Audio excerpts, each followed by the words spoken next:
Rise Up Radio. Our mission is simple. To connect, Inspire, impact, transform, we will connect with our city's people and businesses. inspire all of us to achieve our dreams, Transform the city by focusing on the resilience of our people. and positively impact all who live and work here. Rise Up believes our city is a city on the rise. And all of us need to broadcast just how truly amazing this city is. Welcome to the show. This is Tom Chester, your host on Rise Up Radio. Our goal is to interview top-performing professionals that can connect with our city's people and businesses, inspire all of us to achieve our dreams, transform the city by focusing on the resilience of the people, and positively impact all who live and work here. I know that's at the front of our show, but I want to do that because we firmly believe that this special featured guest can make a difference in our city and in the lives of the people that live here. So that is why we are here in San Antonio, Texas today with our special guest, Daniel Gomez. Now, I've already been working with Daniel and we had an interview, so now we're going to call this round two. Daniel is an international best-selling author of a #1 bestseller on Amazon. The book is entitled You Were Born to Fly. He is a motivation keynote speaker, a leadership development / sales trainer, and team builder, and, here I love this one, a very successful confidence coach. Welcome to the show, Daniel. Thank you for having me, Tom, sir. Good morning. How you doing this morning? I'm doing fine, man. You know, it's good to talk to you. I know you busy, and I mean, you're just out there charging like crazy. And, you know, today, I'll call this round two, okay? Kind of like a prize fight, you know, and I've got 15 rounds here to go with you, buddy, 15 questions. I really wanted you to go the distance with me. So, you think you're ready? Don't knock me out, Tom. Whatever you do, don't knock me out, okay? I think you're going to win this one. It's not going to be a draw, or it's not going to be anything else. I think this is going to be a knockout for you. So today, we're talking about how Daniel Gomez, and I want you to hear this, we were talking about how Daniel Gomez inspires our military. You know, San Antonio is a big military city. We love our people in uniform. We can't say enough. And Daniel, not too long ago, did one of his presentations, which, was so powerful. And here's what the title was. By focusing on a leader's journey to influence, strengthening, and growing the leader within. That's a mouthful, but that is basically the subject title for today. Daniel, before I get started talking about all this, what was the date? Can you tell me you did this for the military? And we're talking about the military because you do a lot for the military. But you did it, was it in July, I think July of this year, that you were with the military and did this presentation? Yes, actually, it was, they hired me to present at the NCO Academy there to their officers, and it was on July 26th there, in the morning, and we had an amazing time. And it's just, it's good because sometimes we think that, well, how can anybody add value to our U.S. military? Well, everybody is people. We're all human beings, and we could all use a word of encouragement. We could all use an idea. And I think when you have an open mindset and you're receptive to it, and that's what I love about the entire class that was there of officers. And you're talking about almost 300 officers there. It was just an amazing time because you can tell that their hearts are pure. And, you know, everybody needs to be encouraged and everybody needs a new, fresh take on leadership because there's so many types of organizations. There's so many types of cultures. There's so many, just everything, especially here in San Antonio, that it's just amazing how when we see that we can bring value to people, we give it 120% and they see that passion, they see that fire, they see that authenticity in me, Tom, that they're open to hear what I have to say. Because when you have a purpose in your life, and my purpose is to add value to people, to let people know that they weren't created to be average, that they were created for greatness, that they were created for success, because our great creator didn't create us by accident. We're here for a purpose. And when we connect with our purpose, when we connect with that passion within our heart, Tom, there's nothing that we can't do. Nothing at all. Absolutely right. You know what I mean that we're doing. So here's my #1. Can you start out by telling us how this is perfect for say leaders, aspiring leaders, team members, and especially our military? First of all, let me start off by saying there's a big epidemic across our country in general, actually across the world. And that epidemic, Tom, is there's a lack of extraordinary leaders. There's a lack of quality leadership there in the world, in our business organizations here in the United States. And the reason I say that is many leaders, when you get promoted and you become a leader, and sometimes that title gets to some of these individuals, and there's 5 different levels of leadership, and many over 80% of them never get out of the 5th level. And that level of leadership is level 1, of course, and that's when people follow you because they have to, not because they want to, but because they have to. And this is perfect for leaders, aspiring leaders, and team members, because everybody is a leader of some sort. Whether you're a leader of your own life, first of all, you got to lead yourself. That's why it's called growing and developing the leader within. And you got to lead yourself before you can lead other people. And I think that's the one thing is individuals, human beings think that we're going to naturally grow in life. And that's not the case at all, Tom. What kind of surprises me in that deal, I've worked for a lot of people. I've followed a lot of leaders, and really in a relationship, it was kind of like the Peter principle where they only got so far, couldn't get any further in leadership, so they basically just stagnated. And then the people that worked underneath them had a hard time of being extremely successful. So I understand building that leadership within and growing within. And that's why this is a journey to influence is growing within. And all successful organizations understand that effective leadership is at the head of every business. And I know you take pride in leadership development as a trainer, and you've created these programs and workshops specifically designed to raise up effective and, I like this one, extraordinary leaders. By you having, and I know I'll steal your thunder a little bit. Daniel, you have been very successful. You've led multi-million-dollar organizations to record profits. I know that about you. I can show and say, and honestly, you've contributed to helping the results to grow from all kinds of organizations. But here's round 2. Here's my next question. Why is improving the quality and the effectiveness of leadership a constant challenge within organizations as they strive to improve their communication, their morale, and their consistency? It's a challenge because I think you made a profound statement right now, is that many leaders become complacent. You work your whole life to get to the mountaintop, and as you get to the mountaintop, you're looking down, and many leaders have this saying, oh, it's lonely at the top. Well, it's lonely at the top because you forgot where you came from, and you're not connecting with your team. You're not connecting with your employees. You're not connecting with the people that you serve. And as most leaders want to be served, when in reality, leaders need to be serving their corporation, the people that they lead. And they have that entitlement issue where, no, they want to be served. I think that's a challenge because pride gets in the way. So you have the leader that you're dealing with, the organization. And then you have the fact that part of communication, they're not communicating the way they should because they're not going down there and speaking with their employees, speaking with people, and just building relationships. They're not building that bridge. And when you don't build that bridge, when you don't communicate, well, of course, that affects morale. So morale goes down. That's the next step, as you said. And consistency. When they're consistent, they're in their consistency, they're not consistent because if they're not being served, if a leader is stuck in position 1 and in position 1, remember, like I just made that comment, they're stuck in that position, level 1 of leadership. Well, when they want to be served, it's like they feel that they have the right to be served. And no, don't be a leader who takes advantage of your title. Serve your people. And I think when you serve your people, when people see, man, Daniel and Tom come down here, and yes, they're our CEO and CFO, but they're communicating with us. They tell us good morning. They care about us. Morale goes up. And we do this consistently. Well, guess what? They care. They care because we care. And it's just a domino effect there, Tom. Yeah. I mean, you can see the people in front of you leading if they care about you as a group. How fantastic would it be in any organization if their leaders became an exceptional leader?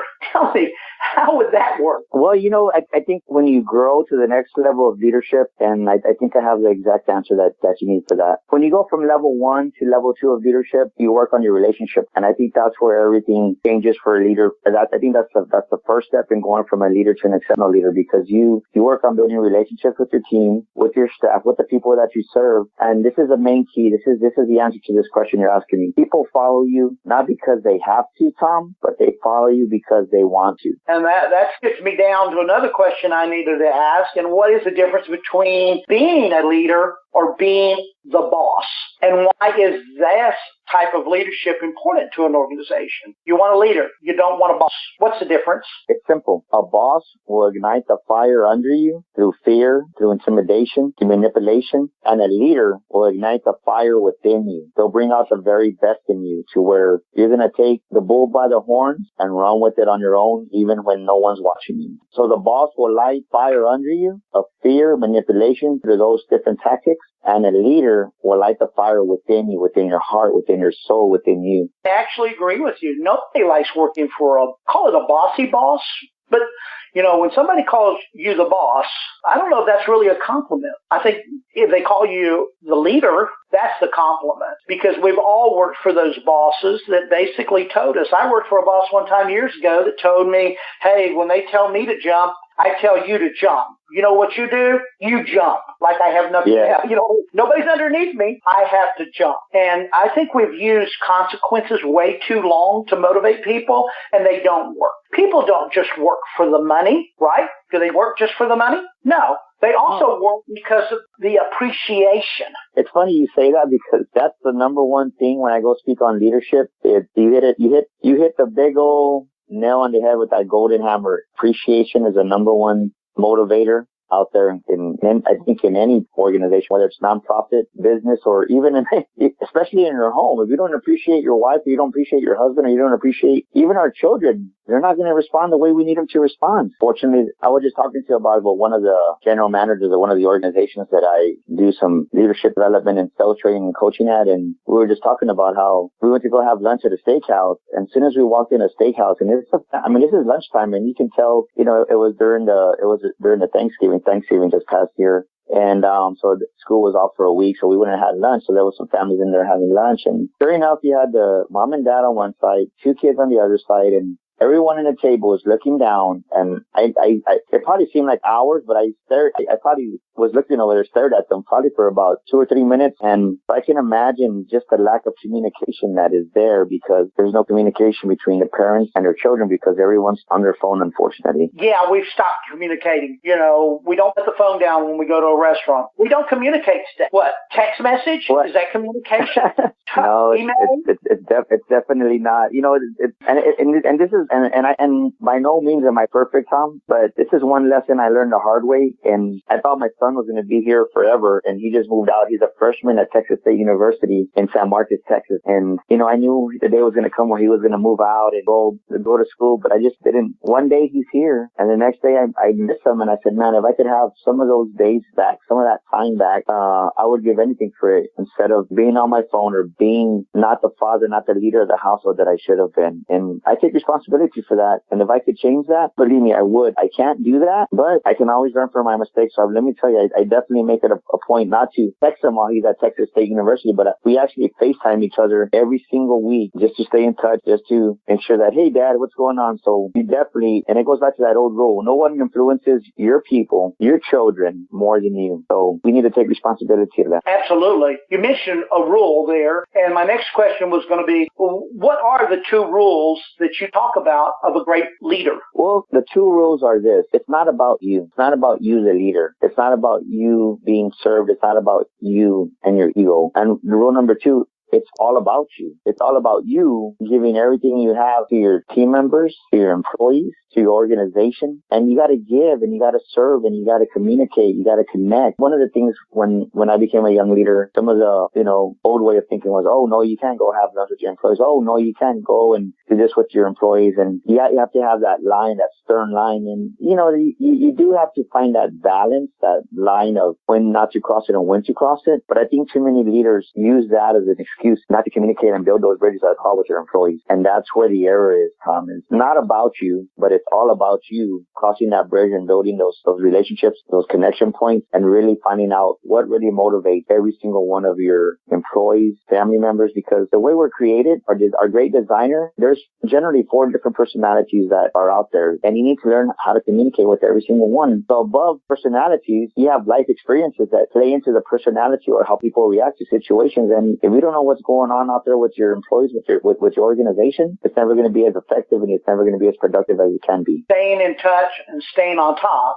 What are some of the traps that keeps a leader from growing, and how can they recognize and overcome them? The traps are they get lazy. And what I mean by that is you need to equip and develop your employees. And one of the main traps is that I've been through this. I've experienced this myself, that I go in and you give your whole heart to somebody. You give your whole heart to an employee, to a person, and you just serve them and everything. And then they end up doing something, whether they backstab you or quit. And a lot of work to equip people, to build people up, to mentor them. And I think what happens is most leaders have that one person, that one employee, that they really give their heart and soul to it. And somewhere along the way, the relationship, that individual that they're mentoring and equipping lets them down. So subconsciously, since they never forgave that person, they never really take anybody under their wing again and develop them as a next. They never take that time to mentor somebody else to be the leader that they were born to be. I can relate to that. I mean,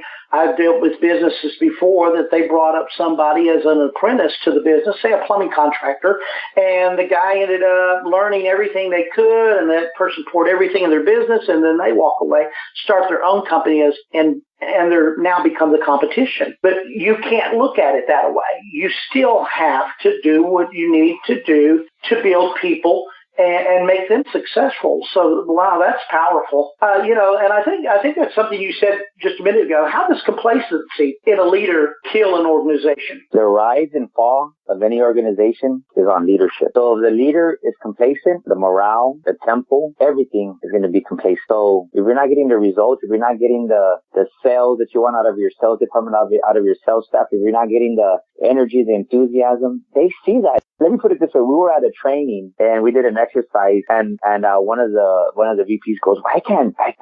No, they're going to know that I don't want them to see me. Their exact comment was, I don't want them to see me weak as a leader. And I was like, newsflash, not being seen as weak. Most leaders think that their flaws are not seen by anybody, and everybody sees them. Your employees see them. Your employees see everything. So it's no surprise that your employees see maybe what needs to be developed within a leader, but the leaders think that, they don't see it. Everybody sees it. It's kind of like if you have an anger issue. Well, if you hang around people we know, they know, hey, we'll watch it because boss is going to get upset because this upsets them. They see it. They see you. But I think when you're honest with your organization, you tell them, look, I'm growing in this area of my life. I'm growing in this area of leadership. You're being authentic and you're being transparent. And that's the type of leader that people want to follow. That's the type of people that people want. That's the type of leader that people want to be around, Tom. Absolutely. If they're excited, it makes me excited. If they're pumped, I'm pumped.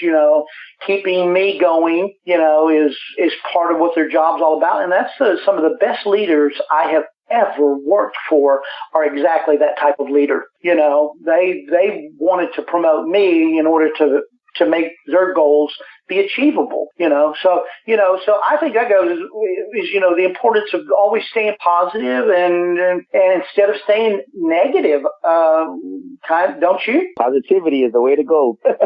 Positivity always wins in any life, in any organization, in anything. The craziness about that is negativity is not saying negative things. It's also having negative reaction to things. It's also the situation of negativity can also be like threatening somebody. If they don't achieve something, they will be fired or they will be punished or they will lose this or they'll be demoted or, hey, in the military, if you don't do this, you're going to lose rank. To me, that's managing in a negative way. Am I wrong? Well, let me, you hit something that I talk about. Let me tell you this. Whenever a leader uses an employee for their own selfish gain, that's manipulation. But whenever you have an employee and you use that employee for the benefit of the organization to grow it, to make it stronger, that's leadership. How can you install confidence in times of failure? This is profound. I think a leader needs to have that confidence. Put it this way: your confidence is never going to be unwavering. Because there's going to be times that when an organization is growing, when you're growing as a leader, when trials and challenges come into an organization, your confidence is going to waver. Your courage is going to waver. It's going to waver. The main thing is it can't break, because your staff, your team, your employees, they get their confidence from the leader. They get the confidence from you. And you have to have the confidence to know that it's okay to make a mistake. First of all, you have to know that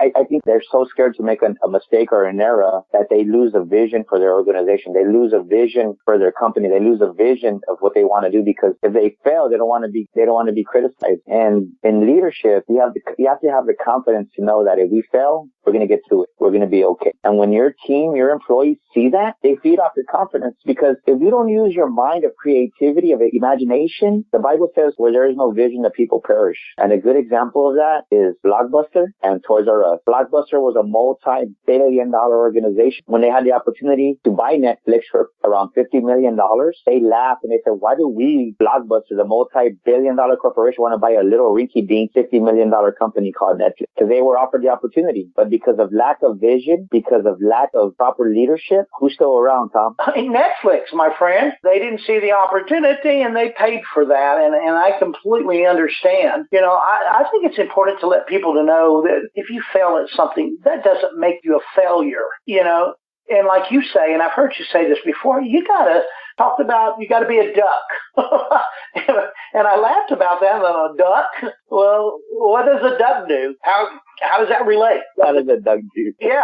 You got to let the water go off your back. You got to shake off those negative comments. You got to shake off the criticism. And you know what? You got to shake off those failures. And you just got to keep going. And I think that's a very good thing. And I repeat that. I take so much from you. And I've read your book. And I can't put the crazy thing down. I talk about it all the time. I guarantee you need to make me your ring announcer. In this corner, we have Daniel Gomez, the prize fighter. I'm out there cheering you on all the time, because everything you've done, everything, the book, everything you do and the lessons you're teaching us contribute to all that. I'm promoting you. We talked about the mentoring and why is mentoring young and aspiring leaders. And you talked about we don't have enough leaders out there. We need more leaders. How and why is mentoring young and aspiring leaders so vital to an organization's success? Well, you have to remember, if a business is going to grow, just think of IBM. When IBM started, it was at the height of its career, at the height of its organization. They were a billion-dollar corporation. I think their income was crazy. But the founder of IBM couldn't do it all by himself. So what he did is he had to multiply the processes, procedures that he wanted in place. And to do that, to multiply, scale any organization, you have to multiply your vision. You have to scale your vision to your employees. So if you want to be that next IBM, if you want to be that next Microsoft, Bill Gates didn't do it all alone. No leader does it all alone. You need help. And that's why it's vitally important, because it's easier to mentor somebody from within and show them to be the leader that you want them to be for your organization, because no one's ever achieved significance on their own, Tom. A good analogy for this is no one's ever climbed Mount Everest alone. No matter how good of a climber, you can be the best climber in the world. Even he cannot climb Mount Everest on it by himself. Question, that I think I get asked, and people, I want to pass it on, is everybody a leader? Everybody has leadership qualities inside of them, and yes, I would say yes. Because everybody has the ability to lead their own life, Tom. So yes, everybody is a leader. And everybody needs to lead their own life before they can lead and influence their wife, their husband, their children. And think about it this way, you can even lead people you never thought you... Sometimes when I think the reason why most people don't see themselves as leaders is because they undervalue who they are. They undervalue themselves as a person. Because if you value yourself, if you really believe in yourself and who you are, if you're reassured of that, which most people aren't, because a lot of times all our parents could do for us was reassure us of what they were reassured. And if they didn't have that reassurance growing up, well, then they're not going to give it to their children. So as we grow up as adults, we need to find and believe that we do make a difference, not just within our own lives, but we have the capability, and we have, put it this way, God gave us the power to be more powerful than we could ever imagine, Tom. There's greatness inside inside of every single one of us human beings, and most of us never tap into that power that we have of greatness. I think you're absolutely right. Everybody is a leader. And, for years I've been in sales, and people say, I couldn't be a salesperson, Tom. I can't be like you. And I come back and say, same thing as a leader. I can't be a leader, but you are a leader, whether you admit it or not. You're going to be a leader. I don't care if you're a wife, you're a mother, you're a school teacher, you're a leader. Same thing with the salesperson. The deal is everybody sells. I sell myself every day. You sell yourself every day. I sell products and services. Well, school teachers are salespeople, right? Well, you know what the best salesmen are, Tom? Think about it this way. Think about it. Here in San Antonio, we have a grocery chain, a supermarket chain, grocery store called H-E-B. Well, I can remember going to H-E-B and being a little kid, and as you're checking out, no matter where you are, in every single check stand, right before you get to the register, what's right there, Tom? You got candies, you got gum, you got more candy, you have more gum. And I remember I would get a pack of candy or a pack of gum, and I'd be like, I want a candy, Mom. No, you're not going to get it. But I'll tell you, I didn't give up until I got my candy. And children are the best salespeople because they don't know what no means. Yeah, my grandson, my 9-year-old, and he sells me all the time. You have $10, I have $2. It's a negotiation with him on practically everything. I think that's pretty clever, for somebody to do that at a young age. And I really admire that because he automatically sees the value in leading, and I want him to be a leader. I don't want him to be a follower. I want him to be a leader. And I don't think that's a bad thing. I think that's a good thing. I want him to be successful. And, leaders are just really motivators. Leaders are just people that are out in the front because that's their position. But in truth, they're the ones that are pushing up the rear as well. But anyway, why and where do some leaders fail, and where can leaders improve? Can you hit that one for me? I would say this. I think most leaders fail in the relationship part of connecting with their employees or team. They don't truly connect with the people that they serve. So in response, they don't know what motivates them. Since you don't know what motivates you, you never build the culture that you want for your organization. That represents an organization that has a lot of turnover. And the reason is because if you don't know what buttons push to motivate this employee, that department, this employment, it's just lack of communication. And I think a good example of that is there's a TV show right now, but it's The Undercover Boss. Well, there was one where it was a department store up north in the Northeast, and he had no idea what was going on in his department store. Nothing. And when he became this undercover boss, it just shows the blindness and the lack that's not the organization's fault. That wasn't the department store's fault. That was his fault. He's the leader. He should know. Leadership is responsible for this. But once again, leaders, they don't connect with their teams, they don't connect with their employees, and they don't connect with what's going on in their organization. I think to answer that second part, where can leaders improve is they can improve, and it's simple, in encouraging their employees. If you encourage your employees, if you encourage your team members, if you reassure them that everything's going to be okay, that carries volume. So I think it goes back to the comment you made. Show more appreciation. They can definitely improve in that. Reassure your team, your employees, and encourage them. There's a word of encouragement. Let me tell you, it speaks volumes, Tom. So that's a great area of opportunity and improvement for any organization, especially in your own home. I mean, like I said, the first people you got to lead is yourself and your family. And what child, what wife, what husband doesn't need encouragement or just that reassurance that their wife has their back or their husband has their back? Everybody needs that. Absolutely. So many times we're quick to criticize before we praise somebody. I think that needs to be turned around. Be quick to praise somebody and slow to criticize. If you lead praising somebody, and I tell you, man, praise will get you a lot of places. Criticism will get you almost nowhere fast. And more people criticize first, and sometimes they leave it there, and never praise them for what they have accomplished. I agree with that. You're 100% correct on that one. I'm going to ask you this question because I've been dying to find out. Can you name a leader that has really inspired you? Who inspired you? I would say the leader that I look up to was, his name is Mr. Domingo Vara. He owns a Chevrolet dealership here in San Antonio, Texas. And Mr. Vara I look at him as a father figure. He took me under his wing as a young leader. And to be honest with you, when I was doing sales there at his organization, at his dealership, he didn't want me to, kind of the same way. I was his prize fighter. I was his top salesman for many years. And I would sell many, many cars, hundreds of cars for him a year. And when I told him I wanted to be a manager, he says, why? Why do you want to pay cut? You're doing great. But I say him because he taught me how to have integrity. And I think most leaders lack the integrity. They lack the ethic. When people talk about ethics, they're like, well, what's your business ethics? Well, there's no such thing as business ethics and personal life ethics.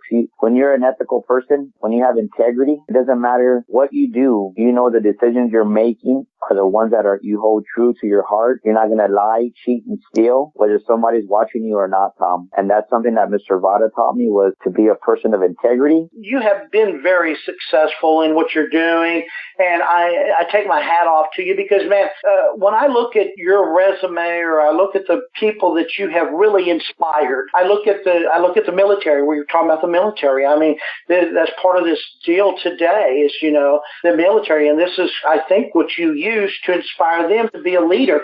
And when I watched the videos, I could not believe how many military people were willing to take the time. They could have just marched right on out, did their service of being in this meeting you guys had or seminar or whatever. But I think 3, 4, 5 military people stood up and talked about the impact that you made and how you inspired them and what they appreciated about you.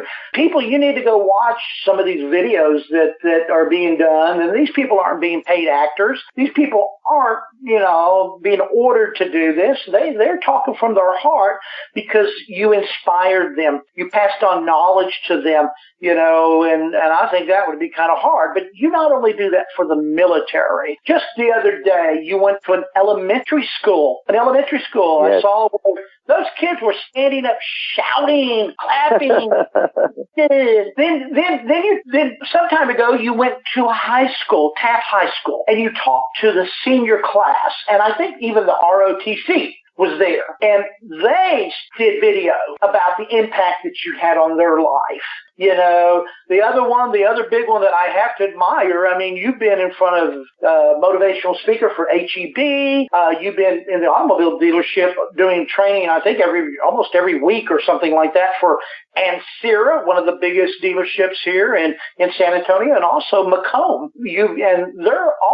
These are real people talking about and testifying to the fact that you're making a difference. And I said that at the front of this thing.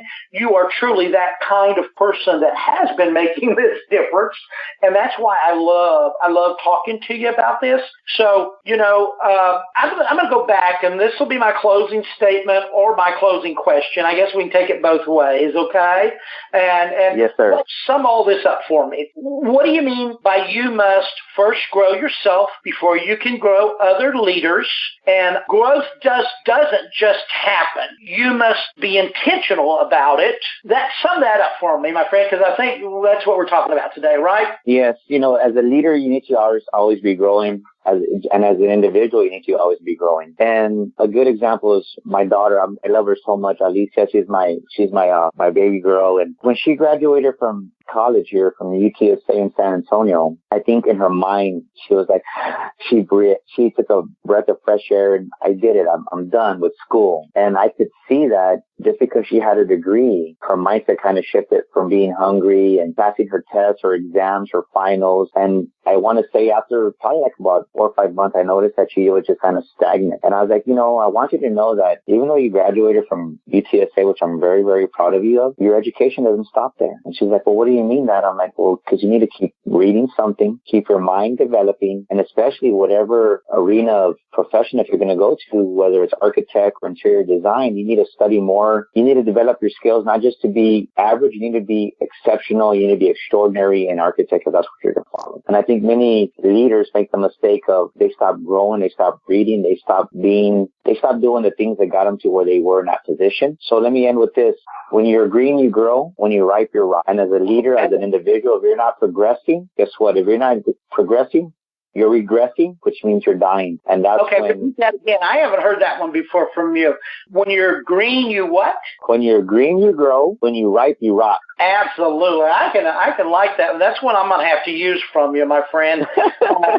It really is. For, and so many people don't want to excel and they don't want to do their best and they just want to ride the rail and be complacent. And we talked about all that. But when you see people that actually want to and keep going and keep going and keep going and keep growing and are doing that nonstop, now you're talking about a leader. And I think that's been this way. And that goes back to, once again, to our subject that we started out with. When we said we're here to talk about how you inspire the military, and you did it by focusing on a leadership's journey to influence, strengthening and growing the leader within. And I think with that subject matter and with these troops and these officers, they came away with a lot of respect and a lot of understanding. And that's why people need to go to YouTube and look at the videos. I'll pitch that one more time, because all the testimonials that come back about what you're doing, you are making a difference in our city and the lives of the people that live here. You're the absolute role model, I'll call you that, for what we represent, to inspire, connect, transform, impact the lives of the people that live in our city. That's our motto. And, I see that, and you're kind of, I don't drink coffee, Daniel. Don't touch it. Yes. I don't. I just never like the stuff. You're like my cup of coffee. You're like my Java. I call you up and I get a high. We talk all the time. It's like, okay, Daniel, I got to talk to Daniel today. And then when I miss Daniel, you're thank you, Tom. Tom didn't call me. Because inspiring, connecting, impacting, transforming, you're making that difference. And that's why I so much enjoy talking to you. And once again, my friend, I want to say thank you.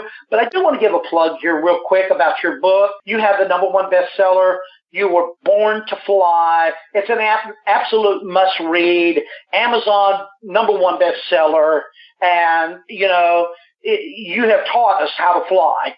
You taught us how to soar. You taught us how to achieve. And and buddy, I can't think of a better high for me than having you as my cup of coffee every morning. Thank you so much for being a motivational speaker and, a leadership developer and sales trainer. And you've done an outstanding job. And confidence coach, you've given me confidence. And I don't know, I didn't think I needed as much, but you have really, you really have. And I want to say thank you. Thank you for taking the time again today for this call. And I know we bounced different places, and I threw a couple of punches at you because you had no idea. No.